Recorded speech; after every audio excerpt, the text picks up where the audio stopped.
বাংলাদেশ থেকে শুরু, তারপর যুক্তরাজ্যের রাজনীতি। দুর্নীতির অভিযোগের এই গল্প যেন এক বিস্ময়কর কাহিনী।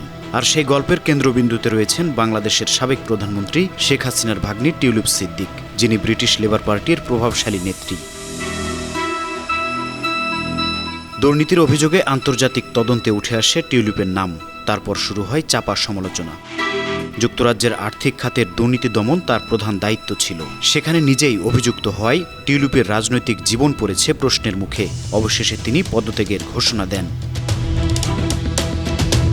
কিন্তু এখানেই শেষ নয়। সারা বিশ্বে আলোচনায় নতুন মাত্রা যোগ করেন টেসলা ও স্পেস এক্সের কর্ণধার ইলন মাস্ক। সামাজিক যোগাযোগ মাধ্যম এক্সে তিনি লেখেন, লেবার পার্টির শিশু কল্যাণ মন্ত্রী শিশু নিগ্রহকারীদের নিরাপত্তা দেয়, আর দুর্নীতি বিরোধী মন্ত্রী নিজেই দুর্নীতিবাজ। ইলন মাস্ক তার টুইট শেয়ার করেন মারিও নাউফাল নামের একজন টুইটার ব্যবহারকারীর পোস্ট থেকে। নাউফাল টিউলিপের পদত্যাগের খবর শেয়ার করেছিলেন। টিউলিপের বিরুদ্ধে অভিযোগ, বাংলাদেশে দুর্নীতির মামলায় তার নাম এসেছে, যেখানে তার মা, ভাই, বোন ও খালার নামও রয়েছে। এ নিয়ে তার পদত্যাগের চাপ বেড়েই চলেছিল। তবে টিউলিপ সবসময় দাবি করেছেন যে তিনি সম্পূর্ণ নির্দোষ, সব অভিযোগ ভিত্তিহীন। এবারের ঘটনা শুধু টিউলিপের জন্য নয়, বরং পুরো লেবার পার্টির জন্য বড় ধাক্কা। টিউলিপ ছিলেন অর্থ মন্ত্রণালয়ের অর্থনীতি বিষয়ক মন্ত্রী। আর্থিক খাতে স্বচ্ছতা নিশ্চিত করা ছিল তার দায়িত্ব। অথচ নিজেই দুর্নীতির অভিযোগে জড়িয়ে পড়ে সাধারণ মানুষ এবং রাজনীতিবিদদের মাঝেও অসন্তোষ সৃষ্টি করেছেন।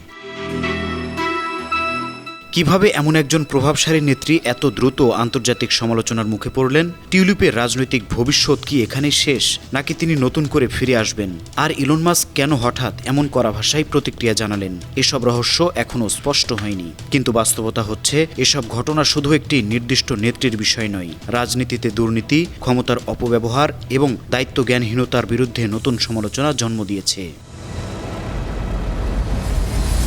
News desk, 52 TV.